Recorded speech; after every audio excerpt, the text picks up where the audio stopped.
Do you remember a time when words left your mouth and regret followed instantly? A wish that you could rewind the moment, unsay what was said? These instances, when speech feels beyond our control, reveal the profound influence and irreversibility of language. Words once spoken seem to break free, shaping relationships and events in their wake. They carry a power that is both creative and destructive, leaving us to navigate their consequences. But what if we could master this power? What if every word we spoke reflected not only thoughtfulness, but also resilience, restraint, and intentionality?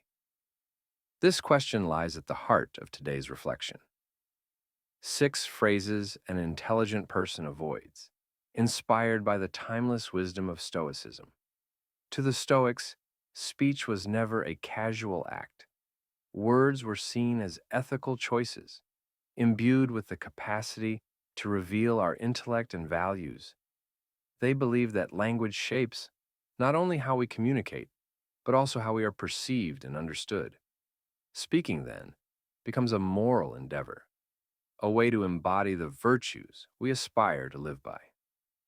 Through the Stoic lens, speech is a practice of self-discipline and reflection. It calls us to avoid language that serves only impulsive emotions or shallow self-promotion, such as boasting or speaking without purpose. Instead, it encourages us to cultivate silence when needed and to use words as a means of connection, understanding, and growth. In doing so, we align our language with our highest principles, transforming it into a force for character and wisdom. By the end of this exploration, you will not only learn what to avoid saying, but also gain tools to deepen your awareness of language as an extension of your values.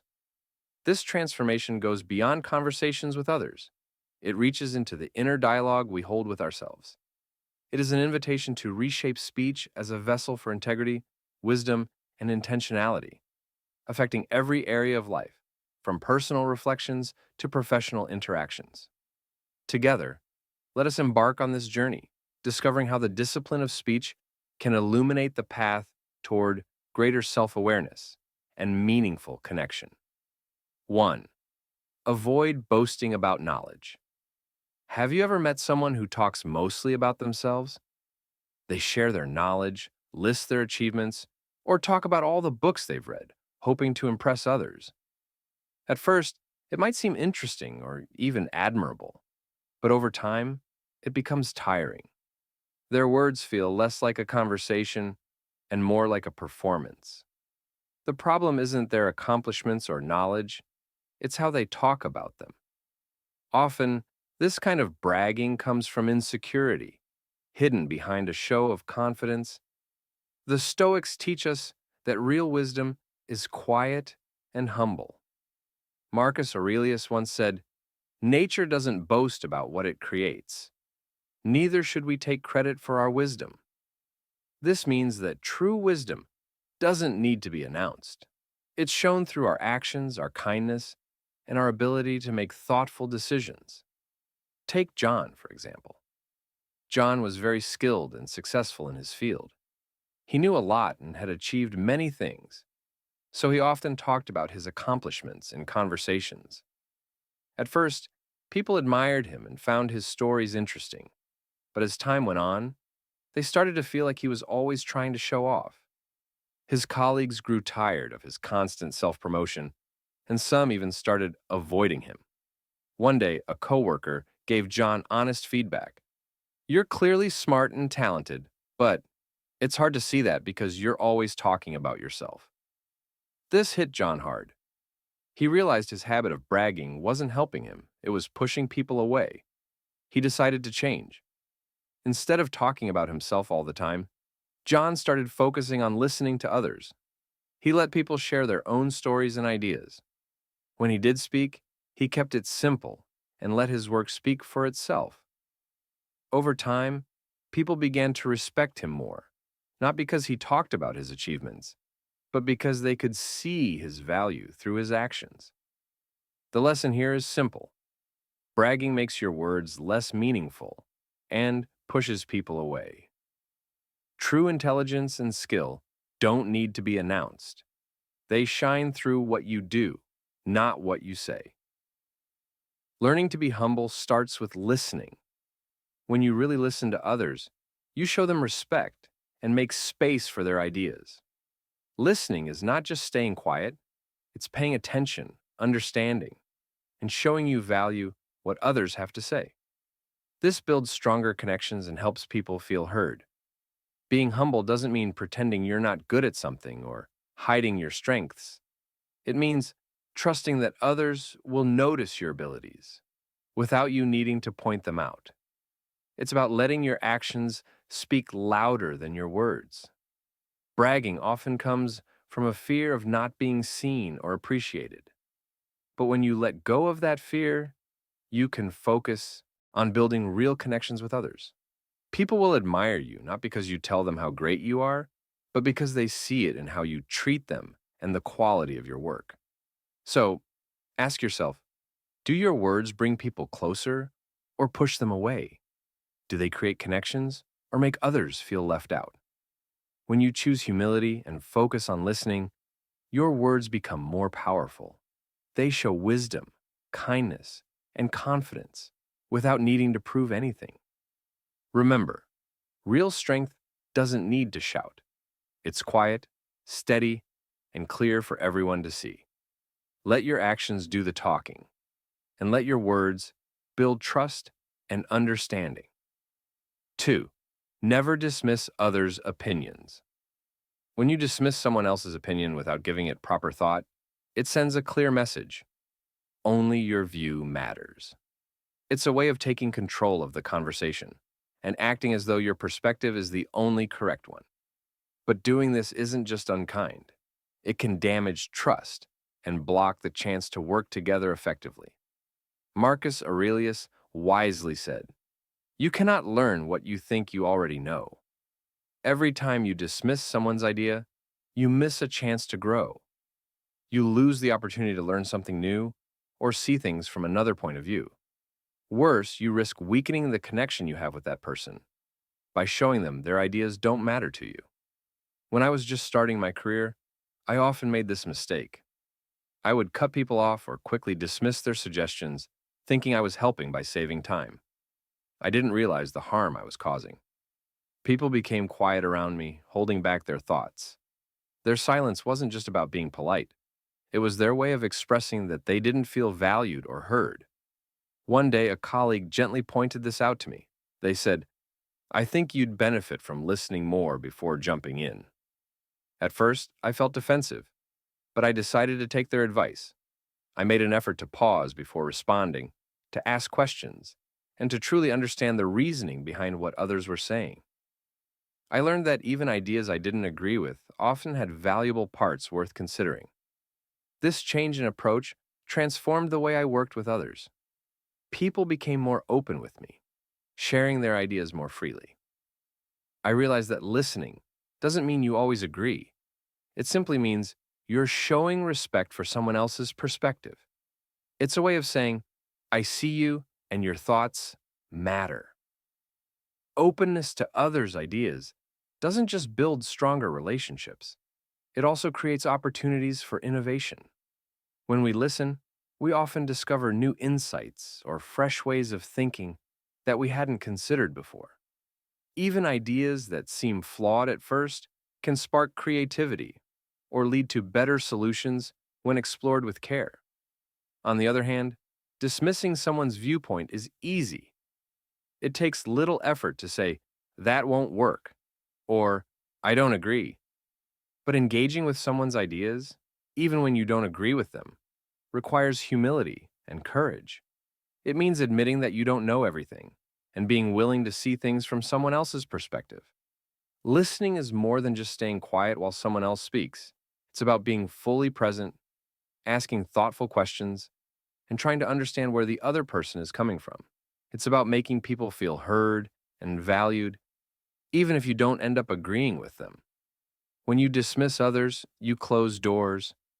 But when you engage with their ideas, you open up possibilities, not just for better solutions, but also for stronger, more trusting relationships.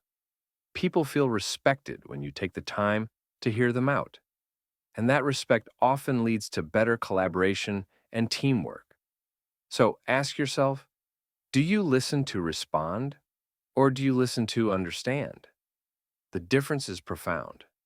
Listening to respond means you're just waiting for your turn to speak, while listening to understand means you genuinely care about what the other person has to say. It's not always easy to pause and consider someone else's perspective, especially when you think you're right, but it's worth it. By showing openness and respect, you not only learn and grow, you also build trust and create space for real collaboration. Remember, dismissing is quick and easy, but true engagement takes effort. Choose to listen.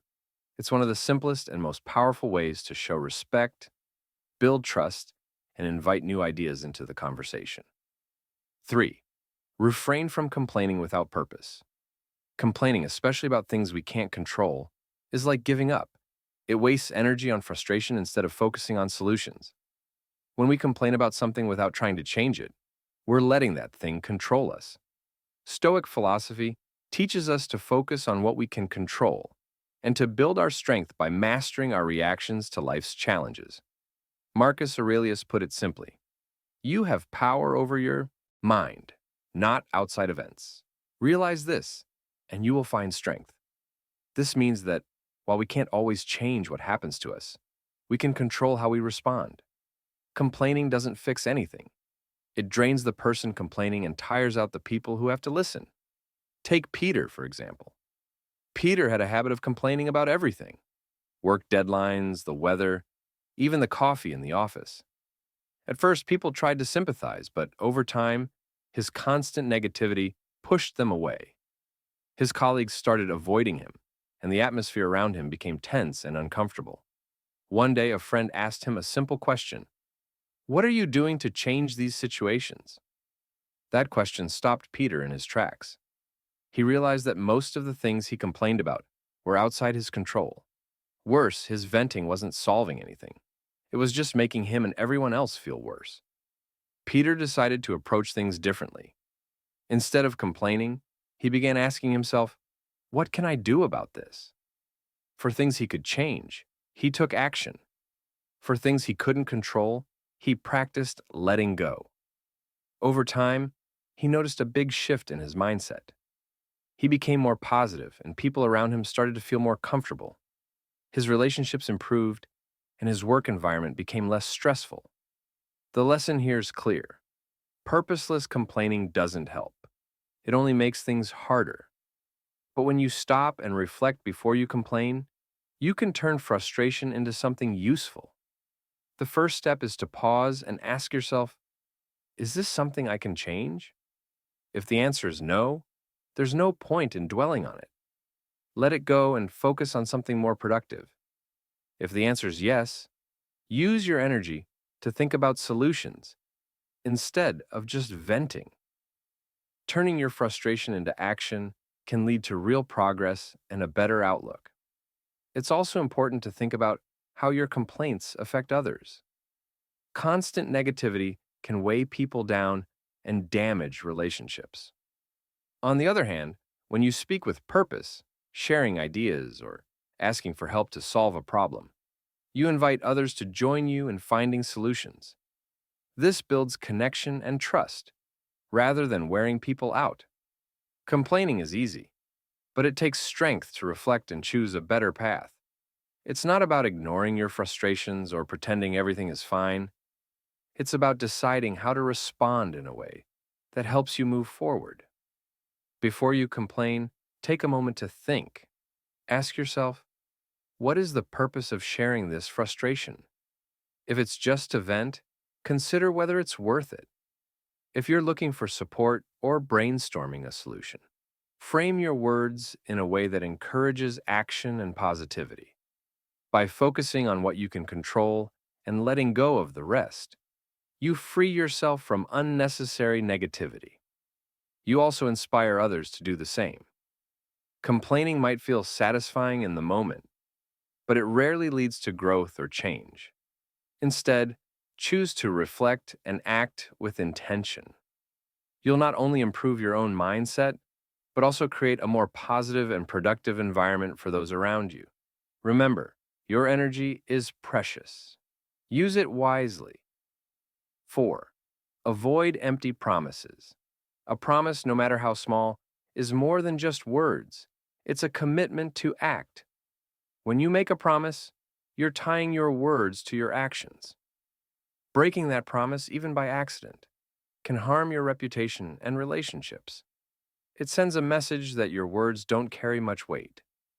Stoic philosophy teaches us that trust and credibility are built when what we say matches what we do. Before making any promise, take a moment to pause and think. Can I really keep this commitment? If you're unsure, it's better to set realistic expectations from the start. Promising too much, even with good intentions, can lead to disappointment for both you and the people who rely on you. Being honest about your limits shows more strength and integrity than making promises you can't keep. Greg's story is a good example of this. Greg was a hardworking professional who often felt the need to say yes to everything, both at work and at home. He wanted to help everyone and avoid letting anyone down. But his constant overcommitting started to catch up with him. One day, after breaking a promise to spend time with his family, Greg realized the damage he was doing. His family felt hurt and unimportant, and Greg felt ashamed for letting them down. That moment was a turning point. Greg decided to change the way he approached commitments. Instead of saying yes to everything, he began prioritizing what mattered most. He learned to say no when he couldn't fully deliver on a promise. He also made sure that when he did make a commitment, he followed through. Over time, Greg's relationships improved. His family and colleagues learned they could trust his word because it carried real meaning. We all make mistakes, and sometimes we fail to keep our promises. When this happens, it's important to take full responsibility. Don't make excuses or try to shift the blame. Instead, acknowledge where you went wrong and focus on finding a solution. For example, if you miss a deadline, apologize sincerely and explain how you'll fix the situation. Owning your mistakes shows humility and a willingness to grow, which can actually strengthen trust over time. Keeping your promises isn't just about avoiding disappointment. It's about building a foundation of trust. When people know they can count on you, it strengthens your relationships and boosts your credibility. On the other hand, breaking promises, even small ones, can create doubt and weaken connections. If you struggle with overcommitting, try these steps to stay on track. Pause. Before saying yes, before agreeing to something, ask yourself if you truly have the time and energy to follow through. If you're unsure, be honest about your limits.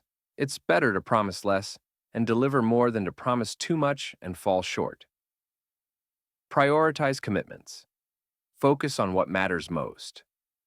This might mean saying no to less important tasks so you can give your full attention to the promises that really count.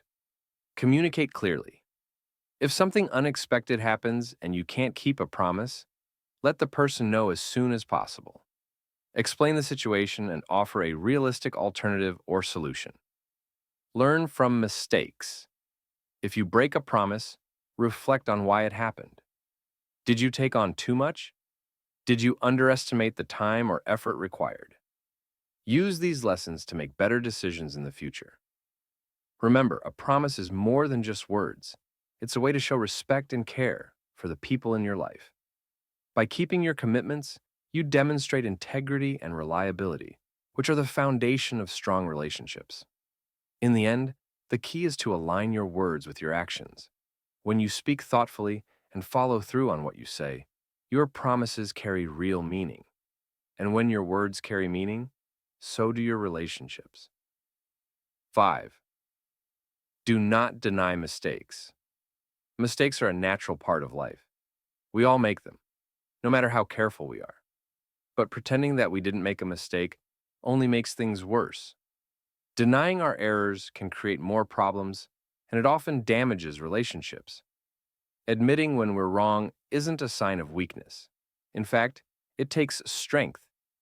It shows that we're committed to learning, growing, and seeking the truth. Marcus Aurelius, the Stoic philosopher, had a powerful perspective on this.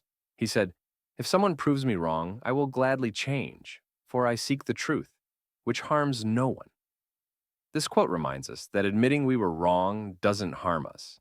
It helps us grow and move closer to the truth. When we choose to be open about our mistakes, we show that we value honesty over pride. Owning our mistakes isn't always easy. It's tempting to defend ourselves, make excuses, or shift the blame to someone else. But doing so only creates distance between us and others. People can tell when we're being defensive, and it can erode trust. On the other hand, when we admit our mistakes, we invite understanding and open the door for growth. Taking responsibility for our mistakes means more than just saying, "I was wrong." It's about reflecting on what went wrong and learning from it. It's about saying, "I made a mistake, and here's what I'm going to do to fix it." This focus on solutions rather than blame sets a positive example for others to follow. Let's take an example. Sarah was a manager at her company and had made a decision that led to a delay in a major project.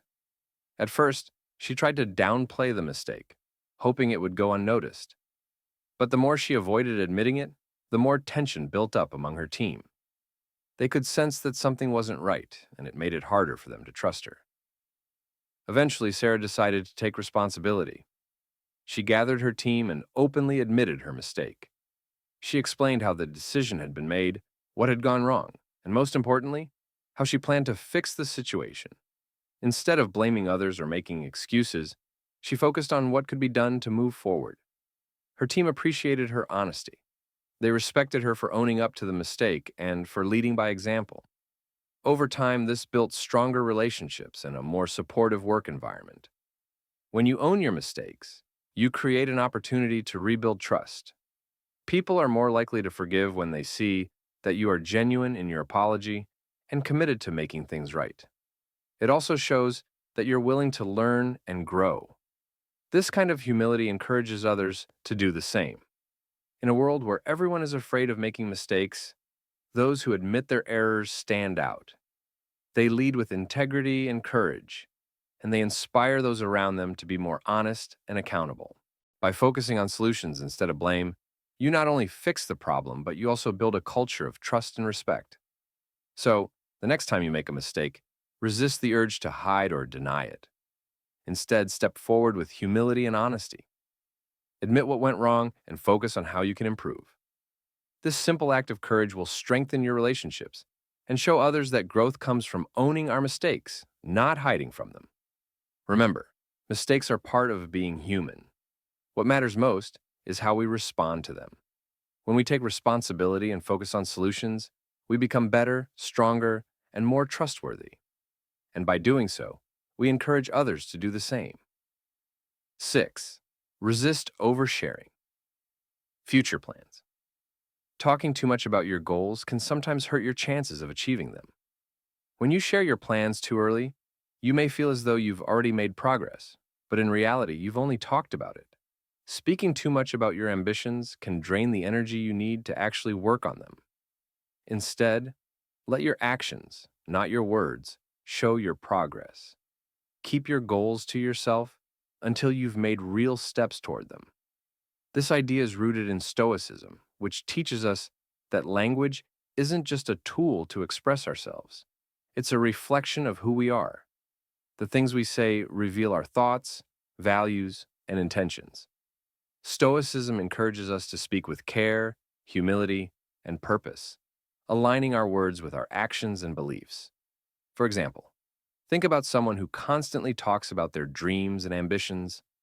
They might share every idea with anyone who will listen. At first, it may seem like they're motivated and passionate, but over time, their words can lose meaning. Instead of inspiring others, they may start to seem like empty promises. This happens because the more you talk about something, the less energy you have to actually do it. On the other hand, someone who keeps their goals to themselves and works quietly toward them is often more successful in the long run.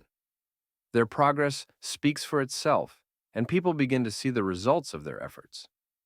By focusing on action rather than words, they stay grounded and avoid the distractions that come with oversharing. Consider a writer who spends months working on a book. If they're constantly telling everyone about the book they're writing, it may feel like they've already accomplished something. But if they stay focused and keep their work private until it's finished, their work will have more impact.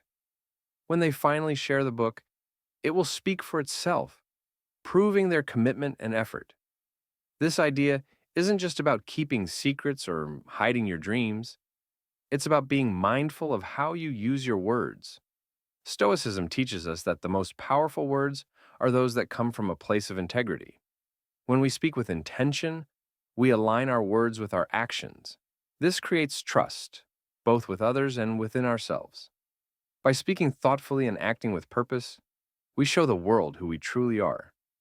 Our words become a reflection of our character, and they shape how others perceive us. But more importantly, they shape how we perceive ourselves. If we promise something we can't deliver, we damage our own integrity. If we speak too much about our goals, we risk losing our drive to achieve them. In a world full of noise, it's easy to get caught up in talking about what we're going to do. But true strength lies in doing, not in saying. When we focus on making progress quietly, we allow our actions to speak louder than our words ever could.